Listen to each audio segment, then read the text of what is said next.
Why does a 56-year-old man on his lunch hour walk into a house where he thinks a 13-year-old boy is home alone? How do you get there? Fairfax County, Virginia was significant. It was our second investigation. We had a better house, arguably a better location. I was more comfortable. You know, you're always a little bit anxious, but you know, at least my heart wasn't in my throat the whole time. I could breathe just hours into the investigation. The first visitor came bounding in like he owned the place. I mean, this guy sent photos of himself performing oral sex on another man to somebody he thought was 13. And like so many of the other men who ultimately visited us in Fairfax County, Virginia, this guy was a prominent member of society.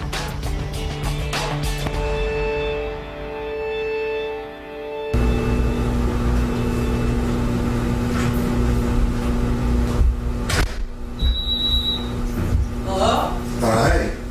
Hey, hold on a second, I gotta change my shirt, yeah? Okay. It's still that coat on me. I gotta ask, you still gonna be up for tonight after seeing your girlfriend? We'll see. The level of comfort we see by watching these guys before I have my interaction says to me they're either very comfortable taking part in this activity, or they've done it before, or they've spent so much time chatting online with someone they think is a teen that they don't believe there's any danger at all. Now, earlier in the chat, he had talked about going out to dinner with his girlfriend and then perhaps coming over to meet the boy after that. And just as he finishes that ha ha ha, he turns around and I walk into the room. And you see this physical reaction on his part. And he knows that his life is about to change. So how can I help you? Go ahead, have a seat.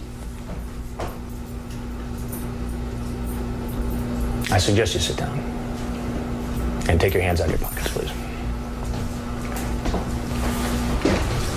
What are you doing here? Not something good. Why don't you tell me what your plan was? I don't want to be. This isn't good. Not good? I think that's kind of an understatement, isn't it? Can I know who you are, please? I want to know a little bit more about why you were here first. I'd like to know. Can I say some identification? Now, I don't want to lie to him, but I don't want to let him know I'm Chris Hansen with Dateline NBC just yet. Well, I'm happy to tell you who I am, but I also want to go over some of this chat log with you. It appears from this that you were setting up a meeting with a 13-year-old boy. Okay, you're only 13. Yep, 13. For a 13-year-old, you handle yourself pretty well. Yes, you are very cute, and when boys are that cute, they usually look like their moms. So you pretty much thought you were coming here to meet a 13-year-old boy named Conrad. The transcript of the email. Do you have anything to say for yourself? I like sucking and being sucked. I like to kiss. And now I'm getting ready to ask him what he does for a living. I already know, but I want to hear it from him. What do you do for a living? A rabbi. A rabbi. Now, presumably, you counsel families and children in your position as a rabbi. Sure. Children. 30 years. What are you doing as a man of God, as a rabbi, in this house, trying to meet a 13-year-old boy? I'm really... I don't want to do anything that's going to further make you angry. Oh, I'm not angry. You're coming across in a very angry and authoritative sense. I've asked you for identification as to who you are, and you've yet to show it to me. Right now, all that's happened is that I'm sitting in a house. And you sent pornographic pictures through the mail. So, okay, that's a federal offense right there. Look, you know I'm in trouble, and I know I'm in trouble. I am not interested in getting any further in trouble. This is not something that I've done. You've never done this before. You know, because I hear that a lot. You see a reaction on his face, and that pretty much seals the deal. He wants to know right then and there who I am. And so I tell him.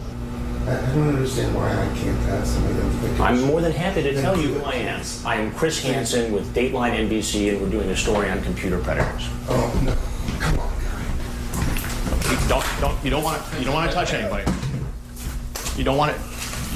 It was really one of the only times, really, where somebody actually physically lunged at me. Now, looking back, I really don't think I was in much danger. But you can see how the security system works. Our guy stepped in, took care of it, and diffused the situation. You've got to stop this. Sit down. Sit down. You don't have any You're right free to leave any time.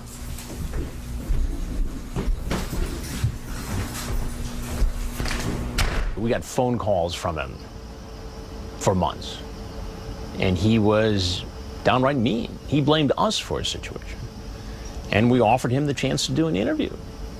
He initially said yes, but only if we didn't show the video from the house, didn't show his face, or identify what he did for a living. And obviously, those were conditions we could not meet. In this investigation, unlike the more recent ones, we did not have police doing a parallel investigation. These guys walked away. We did, however, interview the Fairfax County, Virginia police afterwards, and Perverted Justice supplied police with the chat logs. So ultimately, a lot of these guys were prosecuted.